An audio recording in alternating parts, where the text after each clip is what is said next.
podcast. My name is Lisa, and I am Saratoga Knitting on Instagram and on Ravelry, and I welcome you to my home. I live in Marblehead, Massachusetts, which is just about 20 miles or so north of Boston, and I am very lucky to live in a tiny harbor town and in a very old house. This house that we live in, we lived in it for 2 years, and we purchased it last year, and it was built in 1750 as a warehouse, and then was converted actually in 1801. I actually went and looked at the sign today, to a residence. Most of the houses in Marblehead that are antique or historical, they have a little sign out on the front of over the front door, and it will tell you who the house was built by, when it was built, and then when it was converted, if it was converted into something else. I think I'll take a picture and put it at the end here so you can see it. And it also usually has a cod on top of it, a golden cod on the top of that sign. They're just kind of an iconic thing that Marbleheaders have done for years, and yeah, it's kind of a cool thing.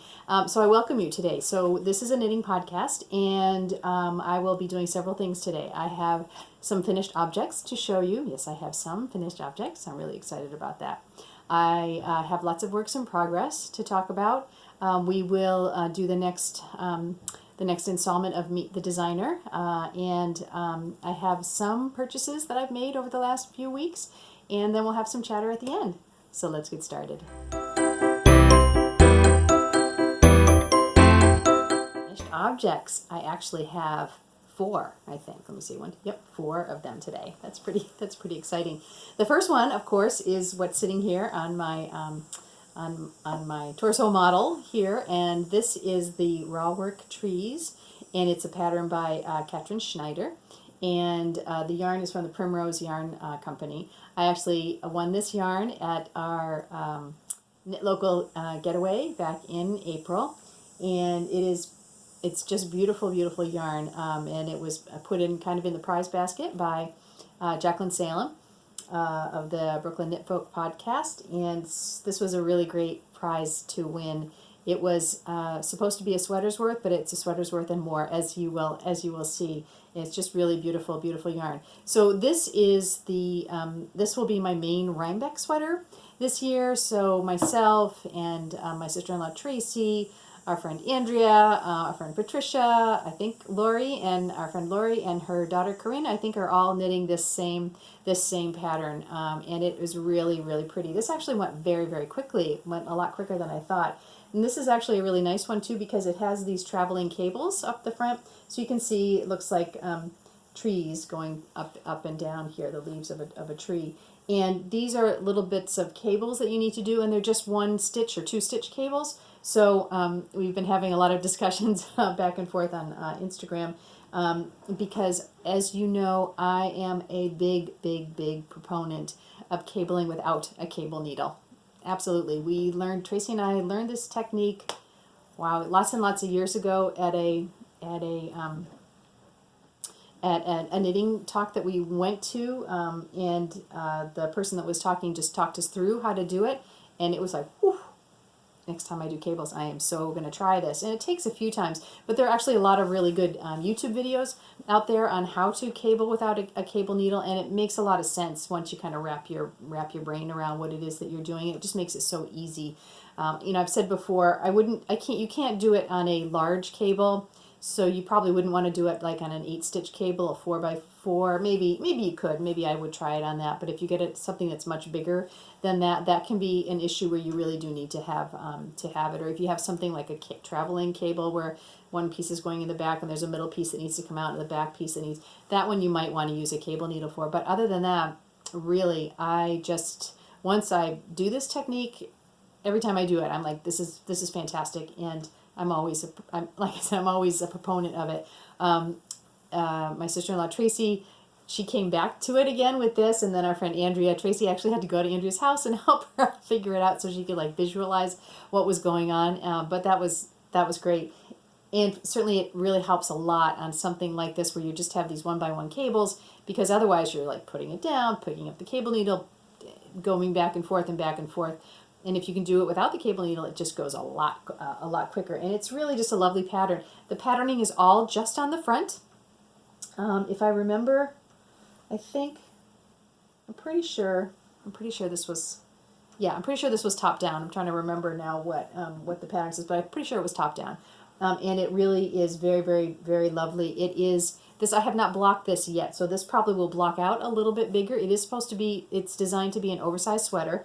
It's a little bit more fitted right now, so it would be fine either way for me. The material is the yarn is extremely, extremely stretchy.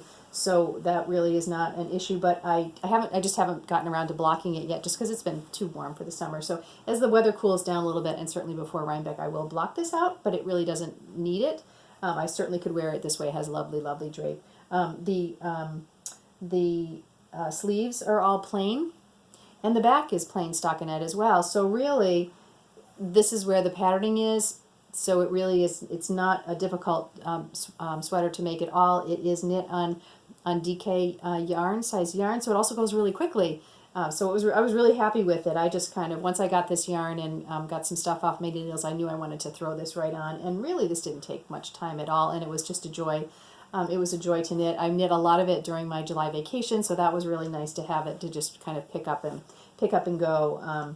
But it's a really beautiful, beautiful pattern. And once we get to Rhinebeck, you'll see multiple pictures with us wearing it all together. And everybody is knitting it in different colors and different yarn. This is a beautiful pattern. It would look wonderful in a really rustic yarn. This yarn that I used is not rustic whatsoever. It is a processed yarn, so it's very, very smooth. Very, very smooth. There's no halo or anything to this. It's beautifully dyed, and this is perfectly fine. This would look great in, if you had a really a rustic gray or a really rustic brown color, really a really crunchy wool. That would look great too, and make it super oversized and use it as something to kind of go under a jacket, but over something else. I am really super pleased with this pattern, and I certainly encourage anyone who has seen it or might be interested in making it to go ahead and do it, because it's a winner. It's going to be a crowd pleaser, I'm sure. I will get a lot of compliments when I start to wear this in the fall, and I will wear this a lot to work in the fall. So I'm super, super happy with this. Now, as I said, the gift of yarn was a gift that just kept on giving. It's really been what I've been knitting with practically all summer. I think I've just finished with it, and I think I still have a little bit of a ball left. It's been absolutely crazy. My second finished object is the Ritual Shawl, and that is by Marceline Smith, who is Hey Brownberry on Instagram and on Ravelry. And she also has the Hey Brownberry podcast.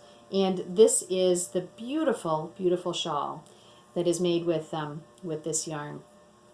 It is lovely. It is so easy to knit. There's just a little bit of a pattern in the pattern. It's in the shawl pattern itself, and then there is an applied border. So you're knitting this border on. Am I looking at it the right? Yes, I am. So you're knitting this border on, and it just makes this really lovely transition here. It's fabulous. So I'm just going to put it kind of up, up here. Oh no, that's the wrong way. I mean, not that it looks beautiful on either side, but it really is. It's just gorgeous. It's just gorgeous. And then I would probably, when I wear this, I'll be wearing it with some type of a shawl pin. This is my shawl pin that I got from Leslie Wynn, but it's just really beautiful. The colors are gorgeous. The transition in the yarn coloring is absolutely beautiful, and I couldn't be happier with this. I really highly recommend this pattern as well. It's meant for DK yarn, so it really is a warm and very, very squishy shawl. This again has not been blocked yet, and again, you wouldn't necessarily need to block it. Blocking will bring this out a little bit more, the lace edging on this, and this is not difficult. It looks difficult. If you've never done an applied border, this is something that's really great to do, or a great project to try that on.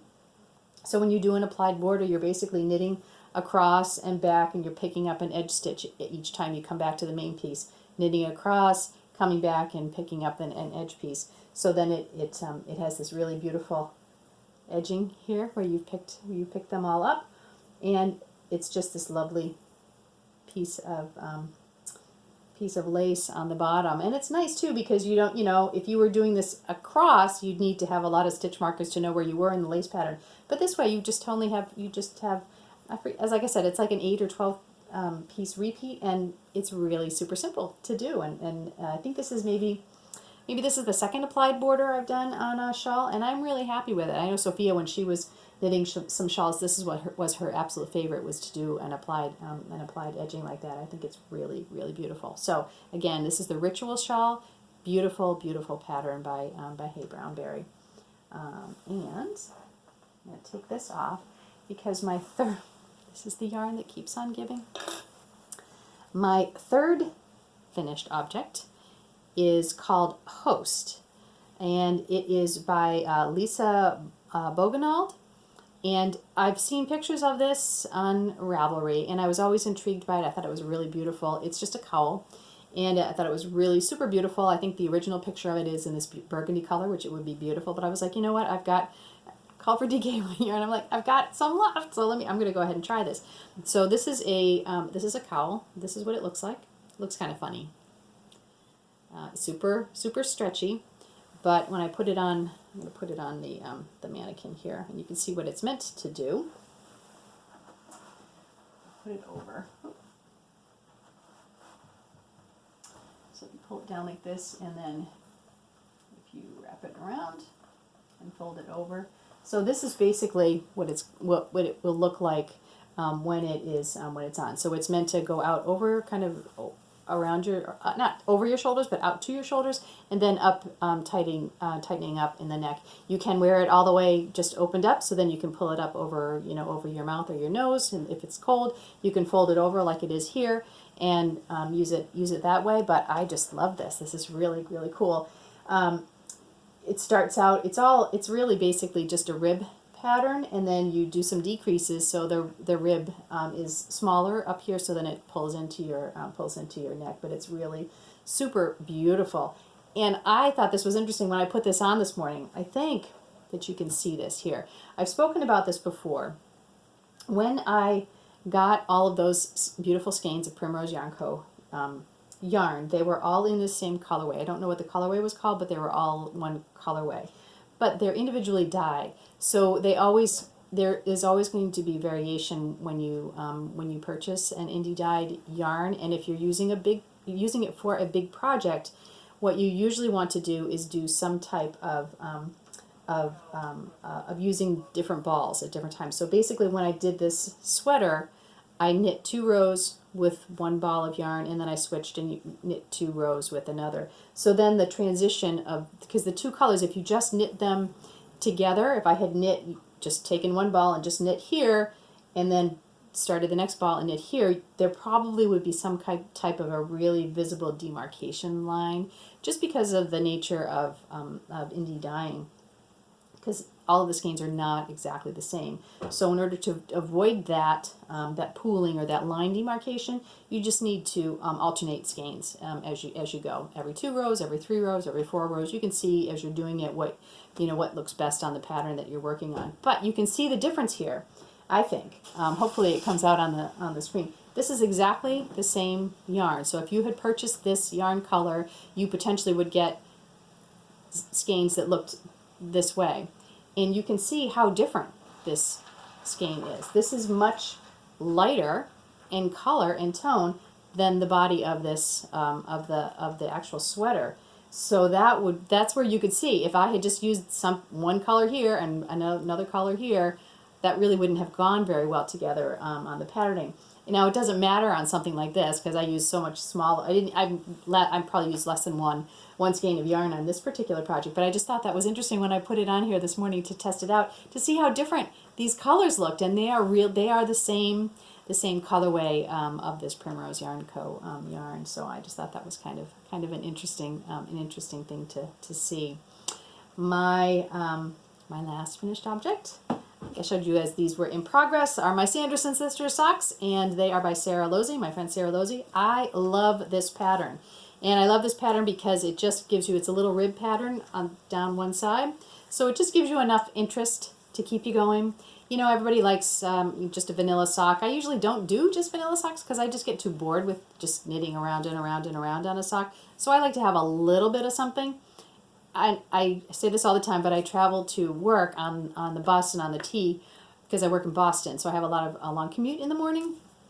And I usually will be knitting a pair of socks, at least on the bust portion of it.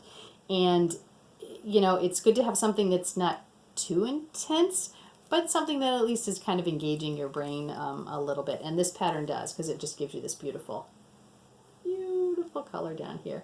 And it turns out I got this yarn off of the swap table at the Knit Local retreat that we went to as well. And it was my friend Selma actually had put this on, and last time I showed it on the podcast, she was like, "Oh, I'm so glad someone took this and is using this beautiful yarn." And I thought this was really cool. It's like a box of Crayola crayons, neon crayons, so it's perfect for socks. It was really fun to watch how the colors changed and how they're a little bit different inside in the rib than they are on the rest of the socks.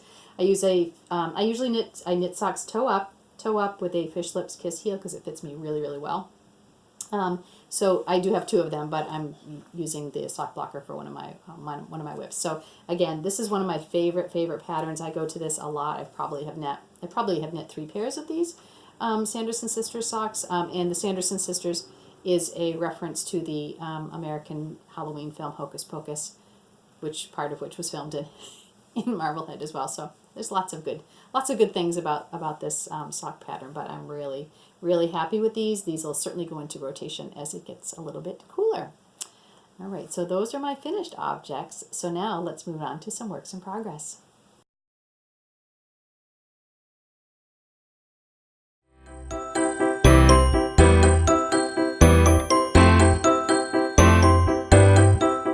Works in progress. Oh, a little bit blown. I walked by the window and there was a little bit of a breeze coming in there, but that's real life here. Works in progress. So I have a few of those too. I have 1, 2, 3, 4 right now. As you know, I'm trying to do, you can put up #321create, which is a hashtag that was put up by a knitter at the beginning of the year. And really that means just doing, concentrating on 3 projects at a time.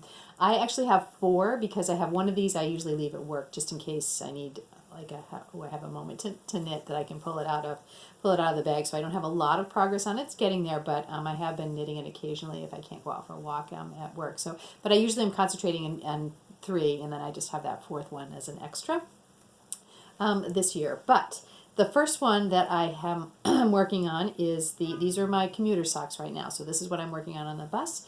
And these are called the Clean Ocean socks, and they are by Lily of Nordic Stitches Designs, and they are beautiful. So I have one done. And again, I always modify my sock patterns if they're knit from the top down because I do like to knit them bottom up, a toe up. So I do that, and as I said, I will put in a fish lips kiss heel. I very rarely do a heel flap and gusset unless I'm test knitting a pattern for someone. And that they work fine for me as well, but this is just the fish lips kiss heel. Yeah, I find very easy to do, and I have it completely memorized, so it's perfectly fine. The other alteration I did on this is that once I started, the yarn is beautiful. It is lovely, and it's actually from 7th Magpie Studios. It's beautiful, beautiful yarn. It is a little bit. It's not as tightly spun as some of the other sock yarn that I have used. It's gorgeous, and that's perfectly fine. I probably should have used a little bit of a smaller needle on it. I don't even remember. I just have this one needle that I use all the time on my socks. So I probably, had I thought about it more, and I know I didn't, I just was like, I'm just going to grab this and start this on the bus. I could have used a smaller needle size. But when I realized that it was just a little bit big, perfectly fine. What I decided to do on the back is to do a rib. So actually when I put this sock on, it will hug more into my calf, because that's what a rib does. The purl stitches pull in, and so that's why a rib is actually pretty stretchy. And so this will come right in. Same as this, when you have fewer stitches on the needle, it's going to come in and conform more to the body size, the body part that it's going over. So I thought I would just add that extra to it, but it's perfectly fine. Doesn't need to. That was just for me, and it's just lovely. It's just lovely. It's got all these, just this really beautiful lace pattern on the top of the foot, and then on the leg part. It's super beautiful, and I just really enjoy this pattern. It's perfect for the bus. Like I said, easy, but not mind-numbingly easy. There's enough to think about, and there is a chart pattern to follow on it, but I'm really happy. So I have the first one done, and I'm just starting to heal on the second one, so these should be done the next time that I podcast, so I'm really pleased with those. And once those are done, I'll be able to cast something else on for my bus travel. I did mention that I have a project at work, and that is this next one. I don't think I have shown this before because it's been at work, but I thought I would bring it home this weekend. And this is also yarn that keeps on giving. This is a beautiful skein. This is the end of a second skein of yarn that I had from that I purchased from Kayleen of Little Bean Loves Yarn. She is a dyer who lives right here in Marblehead. I'm very, very lucky to have her here, and she dyes amazingly beautiful yarn. And these are these crazy beautiful colors. I used this earlier in the year for the Capri shawl, if you remember, and then I also used part of the yarn for the woolly wormhead hat that I did that had all the drop stitches in it, and again, just gorgeous. So I had some more left.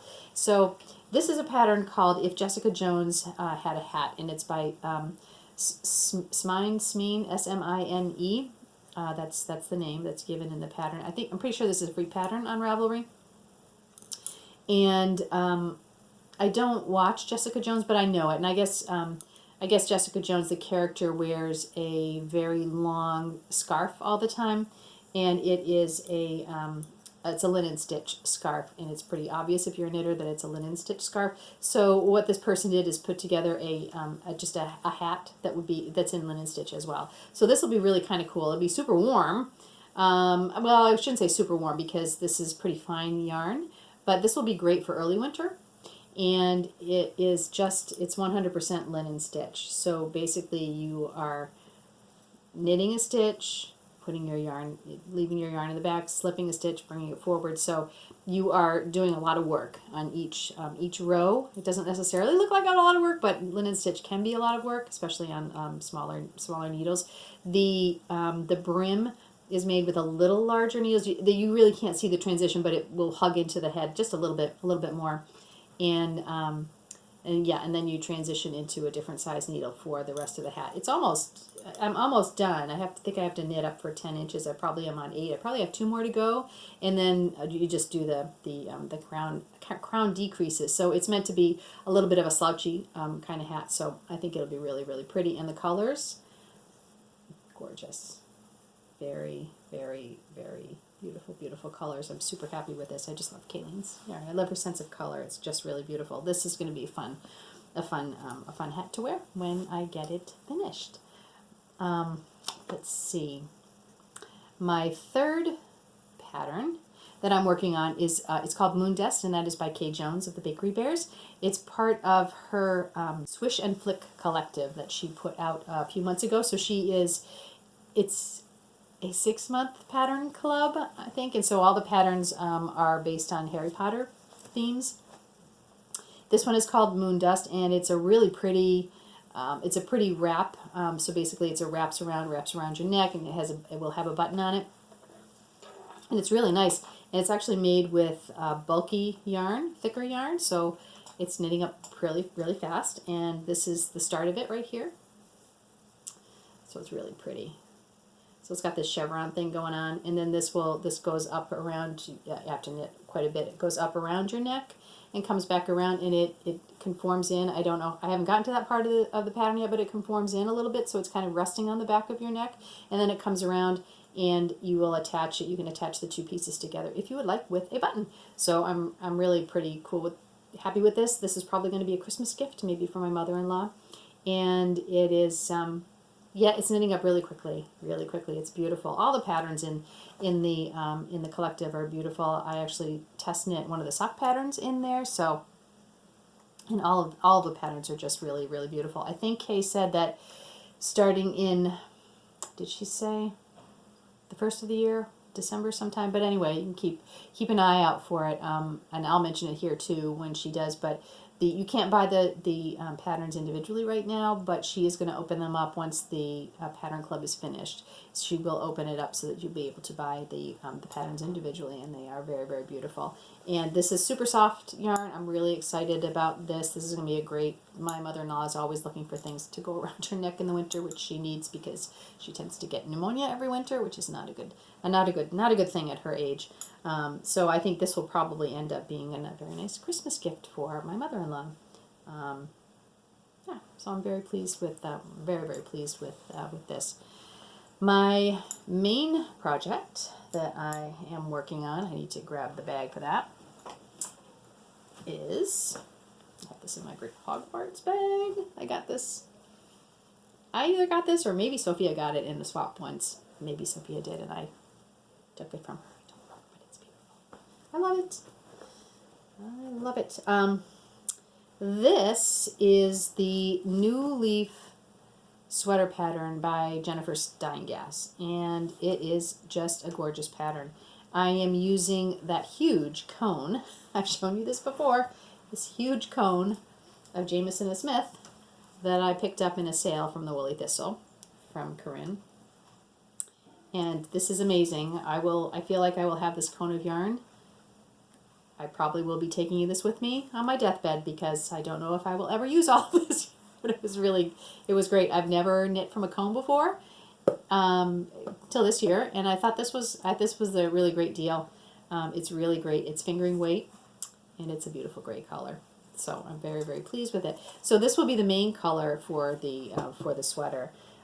If I think of it, I'll put a picture of the sweater up here so you can actually see what the actual outcome will be. It's a Colorworks yoke sweater. Again, that's what she likes to design. So there's a color work on the yoke, and then there's color work on each of the sleeves of the sweater as well. The second, I've got little bits of a tangle here. Doesn't that always happen? Doesn't that always happen? I haven't taken this out in a couple of days, which is probably why it's a tad tangled. However, I am using the yarn that I spun from the beautiful fiber that I got from Carolyn, who is, I can never say this right, Maren Goosett. I'll put it down here, but she is also on Patreon, and she and her partner Knut have recently purchased an old spinning mill in Sweden. They live in Sweden with their daughters, and they are working to get this spinning mill up and really producing yarn for them. They're really trying to keep to the old ways, and their whole lifestyle is built around fiber, around their animals, around the land, and around creating beautiful fiber and beautiful yarn. And so I'm a patron of theirs, and so she actually puts up pre-sale items for patrons on Patreon, which is really good because then we can kind of get in and see what they're doing. But this was beautiful fiber, and this is what I ended up spinning from this. This is a 2-ply, and it's very smooth. It's a super light fingering weight, but it's just a beautiful color. Oh my gosh, it's just a beautiful color. It has been washed. The fiber, they don't over-process their fiber. Oh, I wanted to mention this. I think the last time I had said when I was actually spinning this, it was just very soft, and I thought perhaps there was still some lanolin in it. And I actually had a comment from a viewer, and I thank you very much. But someone who actually processes, owns a mill and makes, processes fiber and yarn, and she suspects that it actually is some of the spinning oil that was left in which was left in it, which would give you that same feel. So as I had mentioned before, when I was spinning this, my fingertips were just so soft. It was really kind of an interesting feel that I hadn't had before in a more processed yarn. And I think that she's probably right. They probably leave some of that in this yarn, but that was perfectly fine in the fiber I meant to spin it. It was amazing. So now it doesn't feel that way anymore because of course I washed it after I took it off of the spinning wheel. And then when I washed it, oh my goodness, it was crazy how much. It was probably a lot of the oil. The water was just it was just brown, but it was really cool, and it just cleaned right up. It was beautiful, and then it bloomed a little bit, and it is oh my gosh, it is just beautifully soft. There's no issues with it at all, and it doesn't have the feel of anything in it anymore because I washed it, but it's just beautifully soft, and it's knitting up wonderfully. So I have these two together. Now, probably in the long run, if I was maybe gifting this sweater to someone, I might not use these two colors. There probably really isn't enough contrast in these colors to make a big impact, like a big oomph of what you want to do. And you can see that I don't have a black and white picture of these, but if you took a black and white picture of these and put it up, I bet you anything they probably will look pretty similar.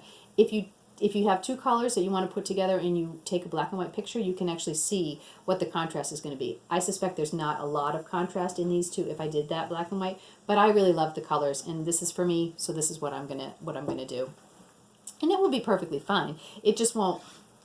You won't be able to, like, from across the room, be blown out and just go, wow, look at that pattern. But that's perfectly fine. It's very soft, and that's exactly what it's going to be. So I am not very far on this, so you won't be able to see, which is why I think I'll try to put a picture of the sweater up here. But it's a top down, so I've already started, and it ends up with this lovely roll over here. And then you do some increases. You do some short rows for the back again, and the reason you do that is so that the front of your sweater doesn't ride up. If you don't put short rows in the back of the sweater, and our bodies are not asymmetrical, so you've got your shoulders are higher in the back, and if you don't do that, then literally your sweater will ride up on you, and that's just not a comfortable thing to do. So there's some short rows, but then now I'm into the color work, which is great. So I will get more into this. I think I've only done maybe 3 or 4 rows of the color work pattern. You probably can't even see it that much because the contrast isn't great.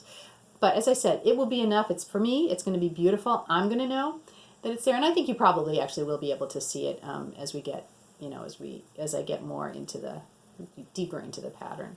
It's going to be lovely. This is not this Jamieson & Smith is not super soft right now, but again, after washing and a little bit of conditioner in there, I'm sure it will be soft. This is not something I wear against my skin anyway. I would wear this probably wear this over a t-shirt, or wear this over maybe a very light turtleneck as well in the in the fall and the winter.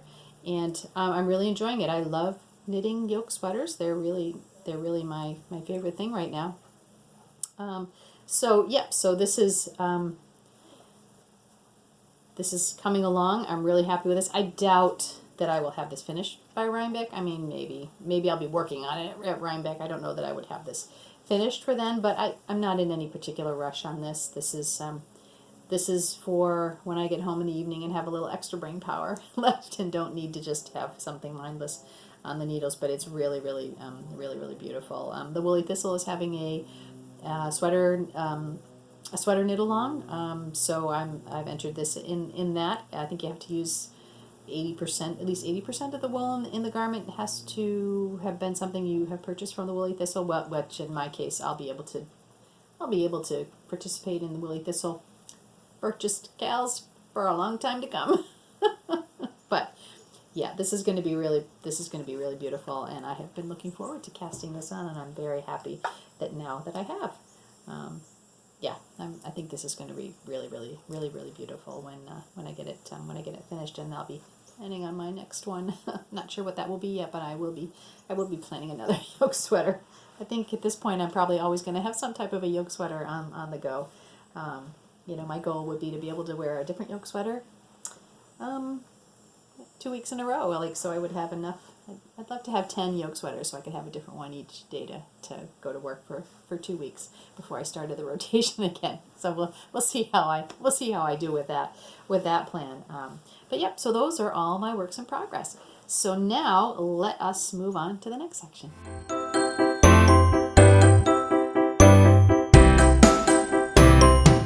All right, so let's move into my Meet the Designer section. If you've watched me before, you know that starting this year, I have decided to add this new section to the podcast. And this really is my response to the amazing, amazing discussions that have taken place on Ravelry, and a lot of it on Instagram, of course, around diversity in the fiber community, around racism, white supremacy, really kind of the work that we all need to do to figure out how we bring diversity into our lives, into our workspace, into our communities, and just be open to the many types of different people that that are out there, because that's the amazing thing about being a human, is that we are, none of us are exactly alike, and the fiber crafting community really just needs to kind of step up and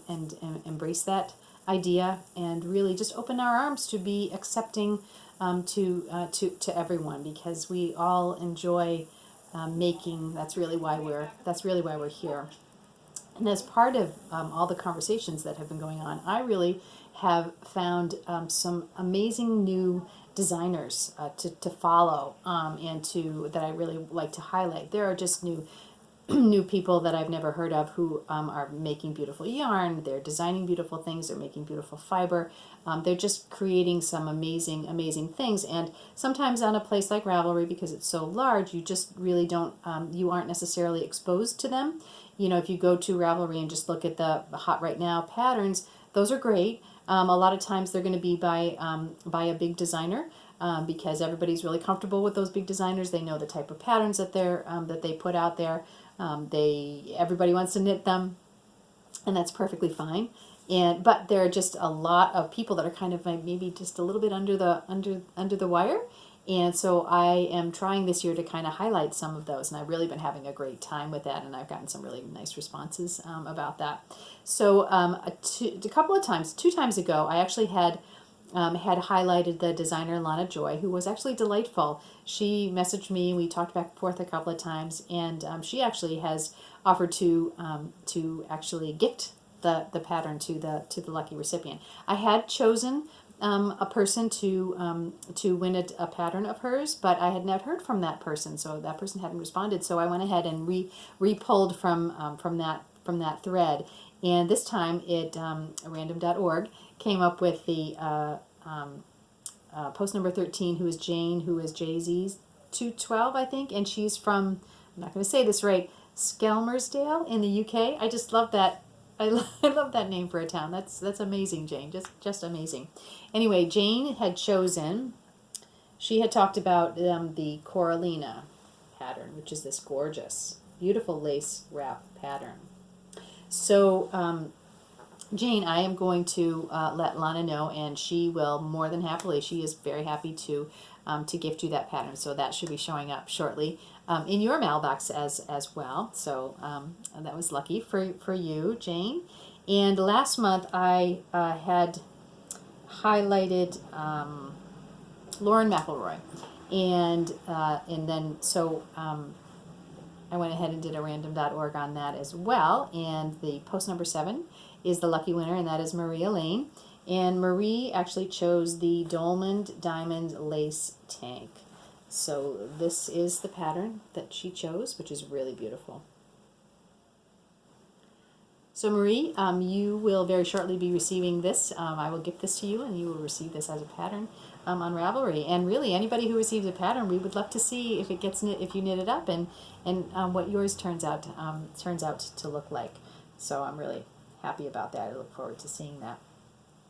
This month, I am going to highlight a designer, and her name is Jennifer Berg. Jennifer, I came to because I happened to see someone had posted up that she had a new pattern up on Instagram, and so of course you go down that Instagram rabbit hole, and I clicked and I went to look at her stuff, and I realized that she's actually a Native American. She's living in the Southwest, and she doesn't have a lot of designs yet, but they're really, really beautiful, and they evoke the Native American art from the Southwest, and so I thought I would highlight her. I actually purchased one of her patterns, and it is it's the Sunset Mesa. I'm going to put the pictures of her patterns as I talk up here, so you'll be able to see it. She literally does not have very many of them, but the Sunset Mesa is the one that I actually purchased, and I'm going to show you in a minute what I'm going to do with it. But let me read a little bit about what she says about herself on her page. So it's Jennifer Berg, and her username is Native Knits NM.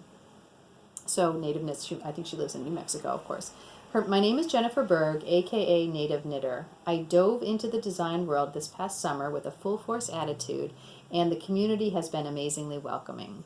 I want to bring Native American design into the knitting community and represent my people with enthusiasm and inclusion. I want to share my culture and encourage others to learn more about the Native people that live in the surrounding areas. I love being Navajo and believe that this movement for inclusion of all races, genders, and ethnicities in the knitting community is important and such an example to the rest of the world that people can and will fight for one another with love. I just love that. That's beautiful. So the pattern that I actually purchased and I'm planning to make is the Sunset Mesa cowl. And this is a beautiful cowl. It's a colorwork cowl, but it's really gorgeous. So I have chosen to make it because, again, I have some yarn left over. I have some of the Plutalopi that I used in one of my sweaters. So this is Pluta. So this is the unspun Icelandic fiber yarn. And then I'm going to use it with my hand spun, which has all these beautiful colors, the gold and the orange and the green. So that really is very evocative of the fall. So it goes with the sweater that I had made the last time. These are the two that I had put together. So I thought that would be perfect for this cowl. So I'm really looking forward to that. As I had mentioned before, I will have a thread open in the Ravelry group, the Knitting by the Sea podcast group in Ravelry. So please go over there and take a look at Jennifer's patterns and choose one of them. Tell me why you would like to knit it, and then hopefully next time you will be the lucky winner of that pattern. So now let's move on to the next section.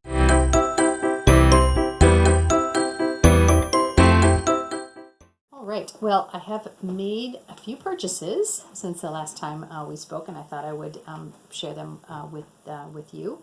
Let me see what I want to show you first. I think I'll show you this one here first. This is in my bag. As I said, I had purchased some stuff from the Woolly Thistle. She was having a sale, and I actually had also purchased a while back what's this book called? It is called the Vintage Shetland Project book. Sorry about that.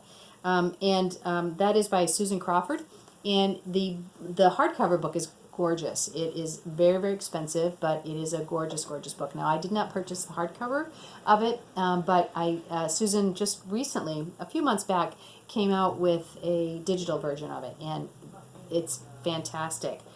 So I really wanted to purchase this. I really wanted to have this. She went through an amazing amount of work. So she went into the knitting museums in Shetland, and she pulled out a lot of these vintage patterns and had to kind of rework them, kind of go backwards to looking at them because there wasn't anything written down. She did an amazing, amazing amount of work in this. But in order to have the patterns, she did finally put out this digital version of it, which is great, which is really great.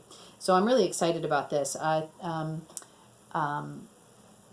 Andrea on the Fruity Knitting podcast had made the Twagos hat, and I just love her version of the hat. And ever since I've seen it, I really wanted to make it, and I've been waiting, hoping that they'd come out and then come out digitally. So I did. So this is the hat pattern that I'm looking for. I'm not starting this yet, but this will probably be my winter project. One of my winter projects. It's really cool. It's a really lovely colorwork hat. It's really, really beautiful. And Woolly Thistle was having a sale, so I purchased some of the yarns.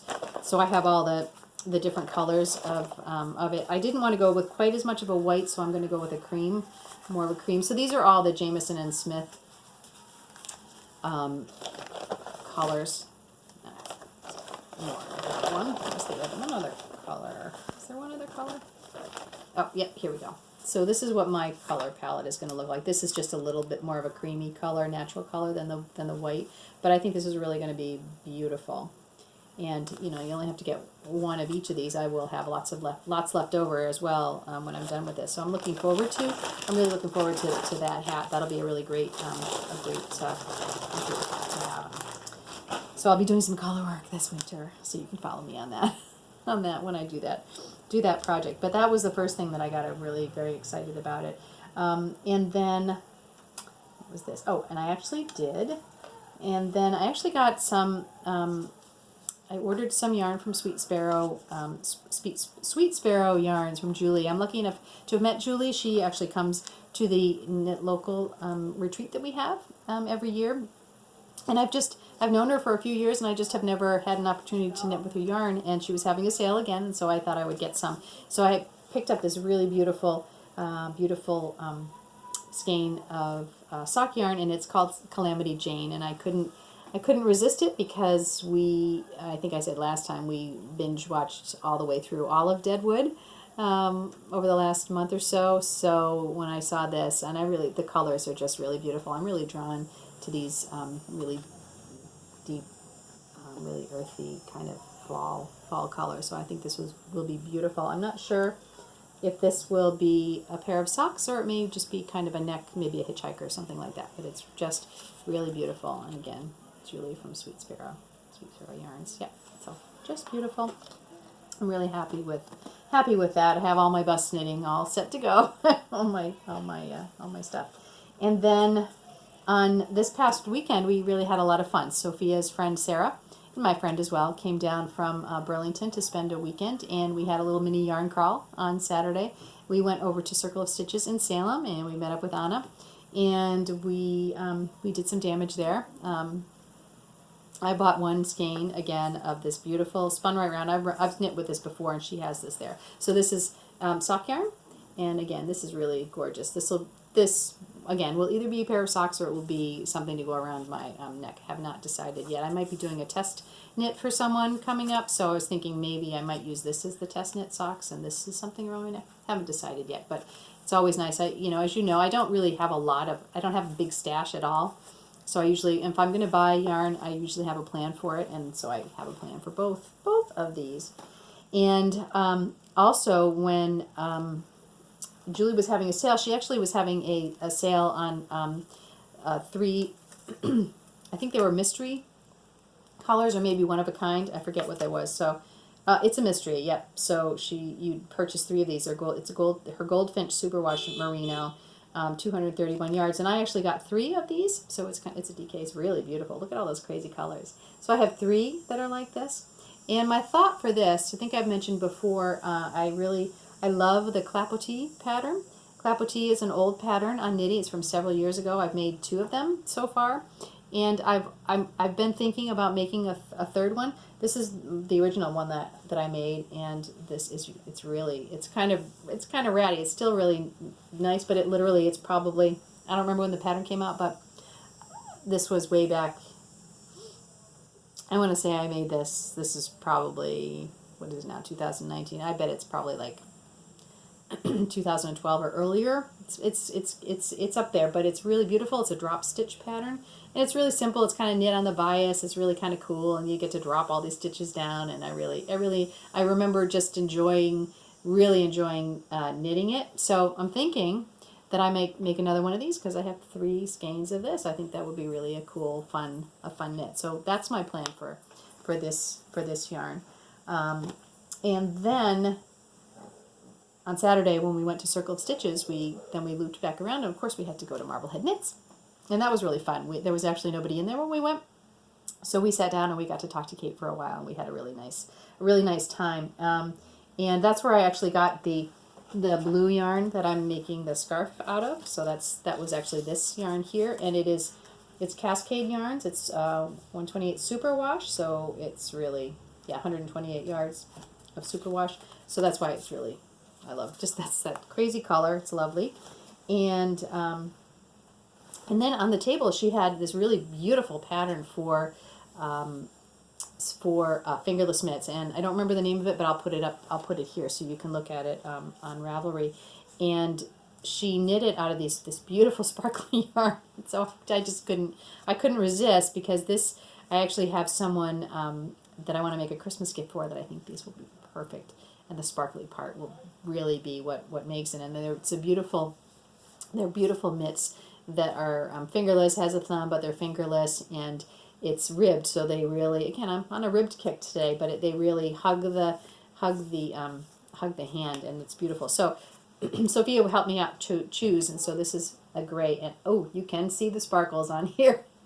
It's amazing. So this is a gray fingering weight, so I have one of these, and I am planning on making a really cool set of fingerless mitts for Christmas. So you'll see these in the rotation coming up as well. And of course, when you go to see Kate, you get she gave me really one of the really Marblehead knits bags, which is really just a lot of fun. So, oh, and then I have one more. I've spoken about Kayleen from Little Bean Loves Crochet many times, and she also was having a sale, and I just love her stuff so much. And I don't have any yarn. When I use up the rest of that for the Jennifer Jones hat, then I'm not gonna know. I don't have any more to knit. Battery plopped out on me there. So I actually purchased from Kayleen a beautiful sock blanket. I haven't knit with a sock blanket in a while, and I'm really excited about this. Look at this. Isn't this beautiful? Oh my goodness. This is gorgeous. I just love all these colors. So, when she does the sock blanket, you've got two skeins of yarn. Two strands of the yarn here. So I'm not really very good at knitting two at a time at all. I remember I did that once and I really didn't enjoy the process. Maybe I should try it again, but I don't know. It wouldn't really work very well on the bus. So probably what I will do is, as I'm going, I will knit from one, and then I will ball up the second one, so that they will so they'll actually come out looking fairly similar. But that really doesn't matter. But I just love this. I love the idea of knitting from a sock blanket, and I think this is so fun. So I'm really looking forward to this. I'm glad I caught her sale as well. And she literally lives right down the street from me, so that was really a lot of fun. I came home and it was in my mailbox already. That was really nice. So yeah, so those have been a few of my purchases, but I'm pretty good for right now. So let's move on to some chatter.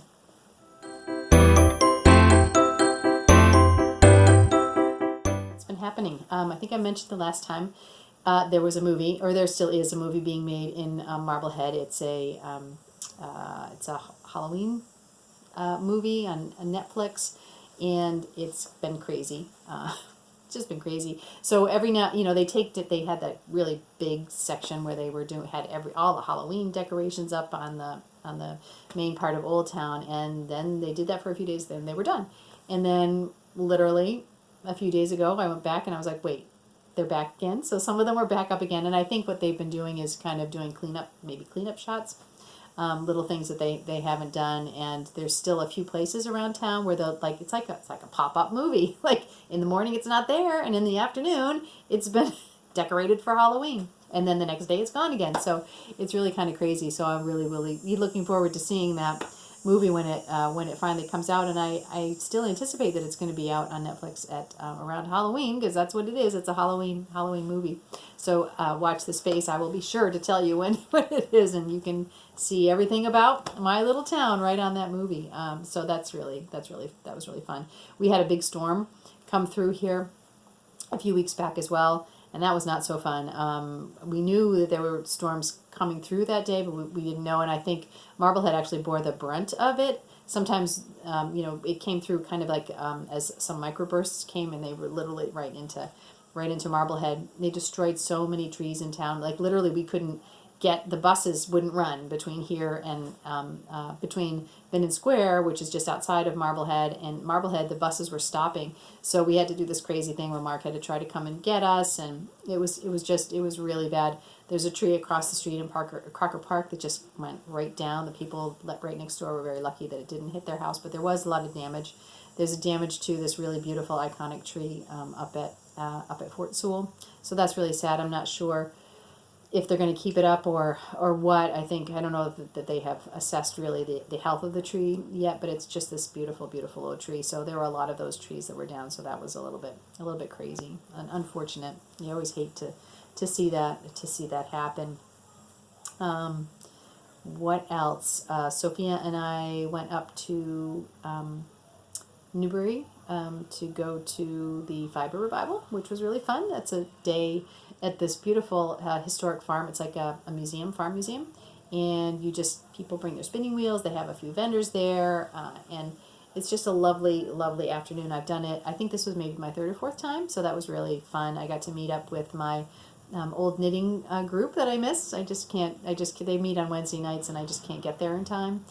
because I work in Boston. I wasn't working there at the time when I started going, but I really miss doing that, and so it was really fun to catch up with them again. That was super nice. School has started, so all the students are back. They're just coming. They came back yesterday, so it's a crazy week and a half for us at school. I'm recording on Labor Day weekend, and I have to work tomorrow on Sunday for a few hours, but we always do this every Labor Day weekend, just to be available for when the students, if they have any issues with their bills, etc. So it's it is what it is. We have to be there and do that. But I do have Monday off, so I don't have to work the Monday shift. So that actually will really be well. Oh, as I said, I've been working at home. We have the opportunity to work at home 1 day a week, which is really phenomenal because I actually have some really very intensive reporting that I have to do, and having that time by myself here at home is really great.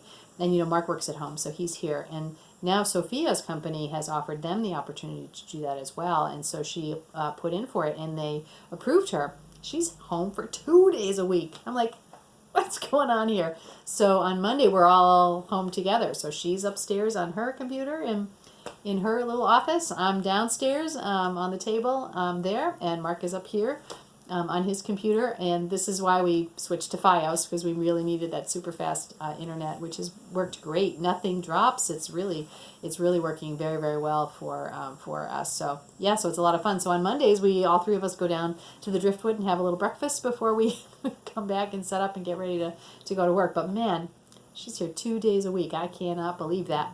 I just can't believe it, but it's really good for her. She has a lot of projects that she actually can work on as well. Rhinebeck, of course, is coming, and I'm really excited about that. We've got everything all set to go. We have our house all set, and we are looking forward, and Sophia and I have been making plans. We'll be going to Saratoga before that to spend a couple of days, and that will be really nice. And if it's September, that means it's almost October 1st, which means it's almost time for the Harry Potter Knit Along with O Loops. So I am a moderator of the Hufflepuff House. So that is beginning very, very shortly. Lydia from O Loops will be having another update on her Harry Potter yarn in September, starting in September 1st. So if you're interested in it, in order to participate, you have to purchase at least one skein of her Harry Potter yarn from her in her O Loops shop.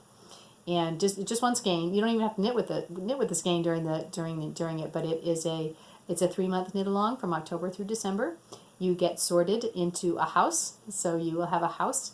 Each house has a thread on Ravelry, and you are knitting for points. And there's games, and there's just all kinds of crazy fun things that happen. And one of the houses is awarded the house cup at the end of the knit along.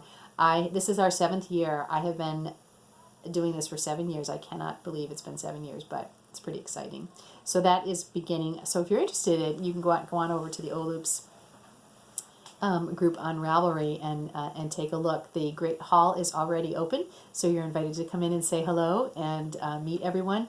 And we also have the thread open for detention, so that means you can put in projects that are WIPs right now that you have to finish by the end of October in order to receive points from them. So people are already putting in their WIPs there, so it's always just a really fun thing to get going before that. There are challenges each month, and the challenges are something related to, will be something related to year 7 in the Harry Potter books this year, so it'll be pretty, I'm looking forward to it. It will be really a really fun knit along. It's my big knit along that I participate in each year, and the people are great. And because we've been doing it for so long, they're people that I have known for 7 years on this particular knit along, and many of them and we are still hoping some of these fun folks are planning a trip to Rhinebeck, so that will be really fun. I think that's about it. My camera's telling me it's time to stop, so I think I will here.